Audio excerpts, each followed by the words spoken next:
1948. Klingelt da was bei dir? Hm? Ah, ja klar. Von heute aus betrachtet war das im vergangenen Jahrhundert.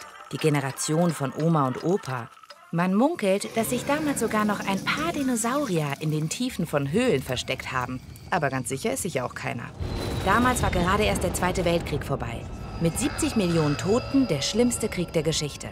Damit so etwas nie wieder passiert, hat man sich 1948 auf die Suche nach gemeinsamen Werten gemacht. Das Ziel, dass sich alle Völker unter einem starken Symbol vereinen, der Allgemeinen Erklärung der Menschenrechte. Was viele nicht wissen, sie wurde von der Generalversammlung der UNO angenommen.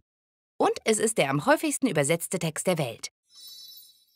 Also was genau sind denn nun diese Menschenrechte? Nun, das sind die Rechte, die du besitzt, ganz einfach, weil du ein Mensch bist. Jede und jeder hat von Geburt an Anspruch auf diese Rechte. Und zwar allumfassend, ohne Ausnahmen und ohne Unterschiede. Die Idee dahinter ist, dass diese Rechte Grundbedürfnisse sind. Das heißt, absolut notwendig fürs Überleben sind. Ohne sie, würde das Gesetz des Dschungels herrschen. Und du könntest zum Beispiel hingerichtet werden, wenn deiner Regierung der letzte Facebook-Status nicht gefällt. In den 30 Artikeln der Allgemeinen Erklärung der Menschenrechte gibt es bürgerliche und politische Rechte. Wie das Recht auf Leben, das Wahlrecht, das Recht auf freie Meinungsäußerung. Oder das Verbot von Sklaverei und Folter. Die Menschenrechte bedingen einander. Das heißt, sie ergänzen sich, sind voneinander abhängig und sie sind unteilbar. Wenn ein Recht nicht respektiert wird, wird eine Reihe von anderen Rechten auch nicht eingehalten. Zum Beispiel, wenn du keine Wohnung hast, musst du auf der Straße leben. Deswegen schläfst du schlecht, wirst krank und kannst nicht zur Schule gehen, findest also keinen Job. Im Klartext. Die Verletzung des Rechts auf Wohnen zieht eine Verletzung des Rechts auf Erholung nach sich, welches wiederum das Recht auf Bildung und das Recht auf Arbeit beeinflusst und so weiter und so fort.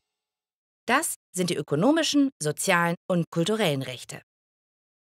Okay, also man hat einen langen Text geschrieben, aber ganz konkret, wer macht was? Nun ja, auf dem Papier heißt es, die Staaten müssen die notwendigen Maßnahmen ergreifen, damit die Erklärung von allen respektiert wird.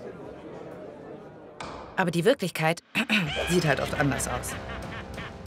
Die Allgemeine Erklärung der Menschenrechte ist kein Gesetzestext, sondern ein Ideal. Und wie der Name schon sagt, handelt es sich um eine Erklärung. Sie ist also zum Beispiel nicht vor Gericht gültig. Aber da die meisten Staaten die Menschenrechte in ihrer Verfassung verankert haben, müssen sie dafür sorgen, dass sie auch gewährleistet werden. Wir müssen die Menschenrechte kennen, um sie zu verteidigen. Wir müssen dafür sorgen, dass sie respektiert werden.